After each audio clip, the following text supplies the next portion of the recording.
আজি আমি মুখ্যমন্ত্ৰী মিটিঙলৈ আহিছোঁ দেখাওঁ এইফালে পাছত কম আমি ক'ত আহিছোঁ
কোনেও ভবা নাছিল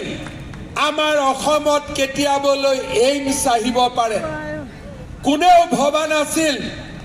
গহপুৰৰ পৰা গোলাঘাটলৈ সুৰংগ নিৰ্মাণ হ'ব পাৰে ব্ৰহ্মপুত্ৰৰ তলেদি শ্ৰদ্ধা ৰাইজ ই আদি সপোন নহয় গহপুৰৰ পৰা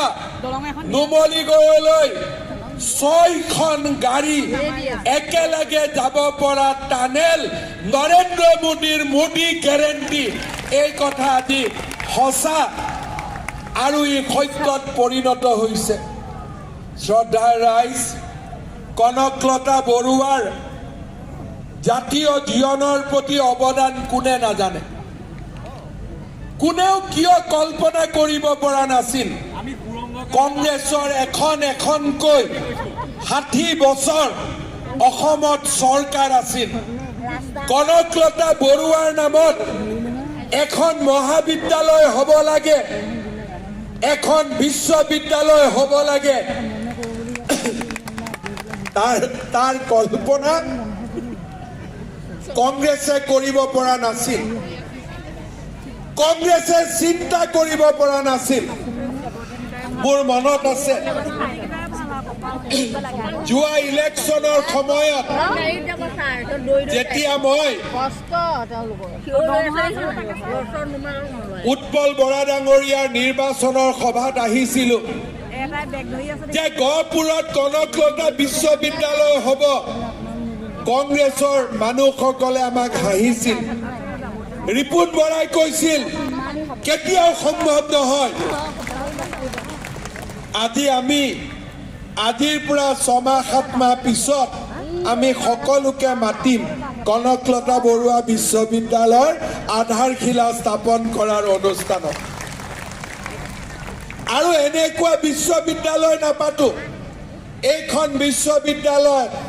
আমি আৰ্টিফিচিয়েল ইন্টেলিজেন্স শিকিম আমি মেচিন লাৰ্নিং শিকিম আমি নতুন নতুন উদ্যোগৰ বিষয়ে শিকিম সেমি কন্ডাক্টৰৰ বিষয়ে শিকিম এইখন বিশ্ববিদ্যালয়ে অসমক ভাৰতবৰ্ষৰ শৈক্ষিক মানচিত্ৰত ভোটা তৰাৰ দৰে জিলিকাই ৰাখিব শ্ৰদ্ধা ৰাইজ আমি যেতিয়া কৈছিলোঁ যে 1 লাখ চৰকাৰী চাকৰি হ'ব কোনেও মোক বিশ্বাস কৰা নাছিল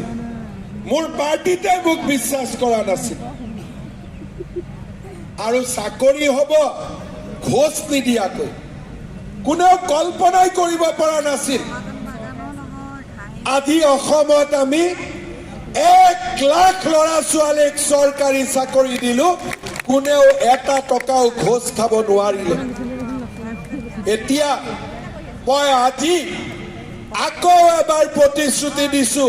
যে আৰু নতুনকৈ 50,000 চৰকাৰী চাকৰি আমাৰ ল'ৰা ছোৱালীৰ বাবে আমি মুকলি কৰি দিম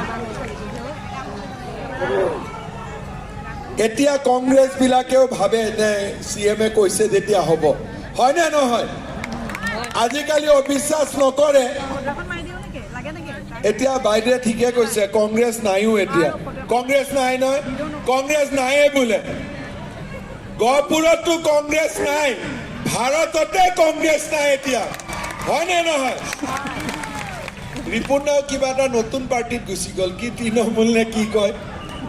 কি পাৰ্টি এইটো তৃণমূল ক'ত আছে মূলটোহে অলগে জানে আৰু শ্ৰদ্ধা ৰাইজ আমি যেতিয়া কৈছিলো যে আমি অৰুণোদয় আঁচনি দিম মাহৰ 10 তাৰিখে বেংক একাউণ্টত 1250 টকা সোমাব তেতিয়া কংগ্ৰেছে কি কৈছিল এইবোৰ ফাঁকি আঁচনি এইবোৰ নহ'ব আজি মানুহে মোক কি কয় যে ছাৰ আমাক অৰুণোদয় দিয়ক তাৰমানে অৰুণোদয় আছে এই কথাটো আজি প্ৰমাণ হ'ল হয় নে নহয় এতিয়া মোক কয় গহপুৰত কোনে কোনে অৰুণোদয় পোৱা নাই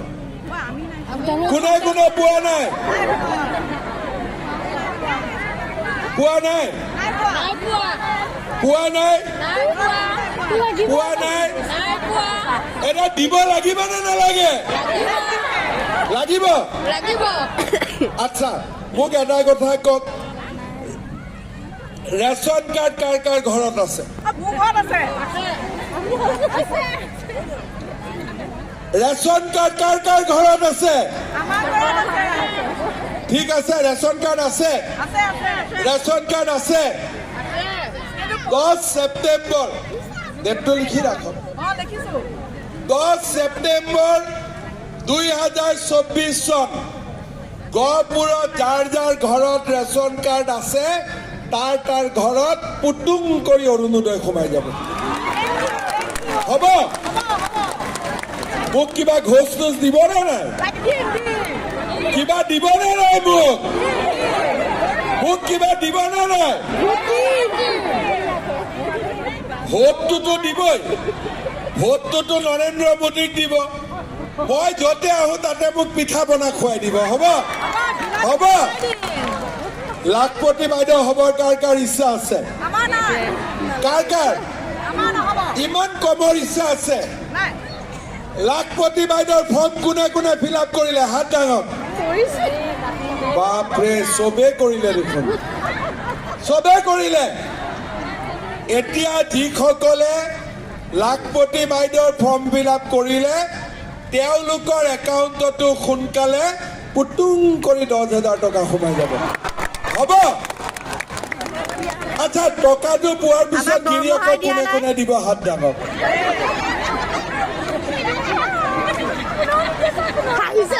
কোনেও নিদিয়ে আকৌ যদি গিৰিয়েক বিলাকে বিজেপিক ভোট নিদিয়ে দিব নে নাই ঘৰত কিন্তু আপোনালোকে পাতি ল'ব দেই যে টকাটো নিদিওঁ কিন্তু ভোটটো বিজেপিকে দিব লাগিব পাৰিব নে নাই জয়মতীৰ জোৰ বেছি নে লাচিতৰ জোৰ বেছি জয়মতী জয়মতী ঠিক আছে এইবাৰ ইলেকশ্যনত জয়মতীৰ একাউণ্টত টকা সোমাব আৰু লাচিতে আমাক ভোট দিব হ'ব হ'ব নে নাই কিন্তু এটা কথা বিহুৰ আগত নিদিওঁ আগষ্টত দিম ফটো লৈ আছে নে আগষ্টত দিম ছেপ্টেম্বৰত দিম অৰুণোদয় আৰু আগষ্টত দিম লাখপতি বাইদেউ হ'ব কাৰণ অলপ কাম কেইটামান আছে কাৰ বাচ্চা কেইটা চাই থাকিব আছো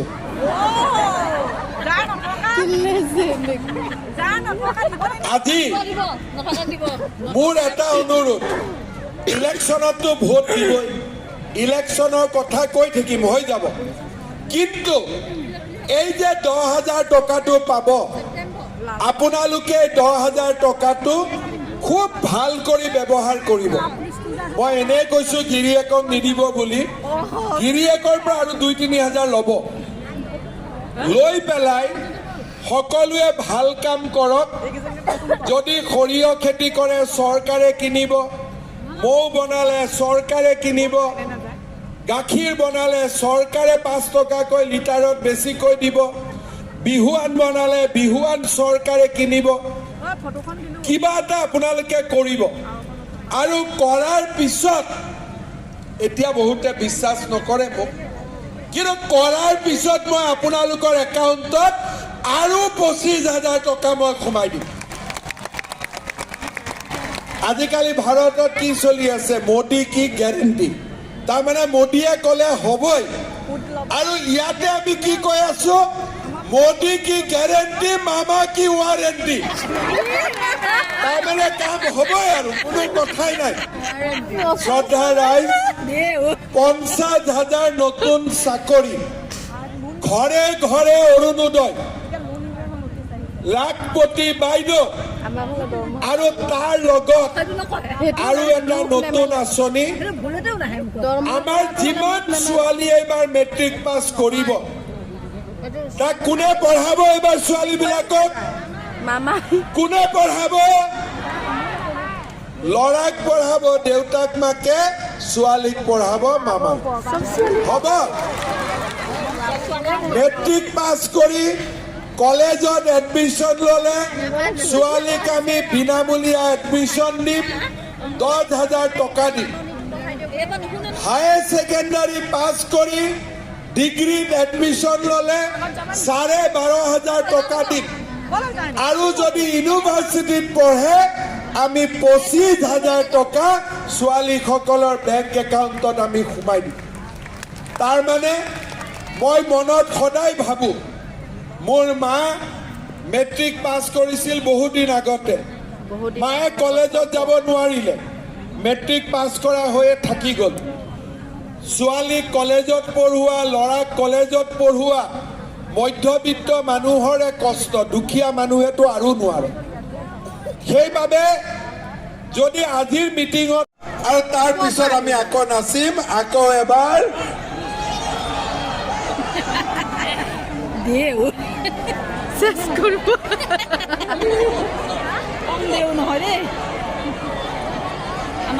পূৰ্বাসী ৰাইজ ভাৰতীয় জনতা পাৰ্টিৰ লগত আছে, প্ৰধানমন্ত্ৰী নৰেন্দ্ৰ মোদী ডাঙৰীয়াৰ লগত আছে, ডক্টৰ হিমন্ত বিশ্ব শৰ্মা ডাঙৰীয়াৰ লগত আছে। গতিকে কিবা কাৰণত আজি আমাৰ গৃহমন্ত্ৰী ডাঙৰীয়া আহিব নোৱাৰিলে, কিন্তু মুখ্যমন্ত্ৰী ডাঙৰীয়াই সকলোৰে খবৰ কেনেকুৱা,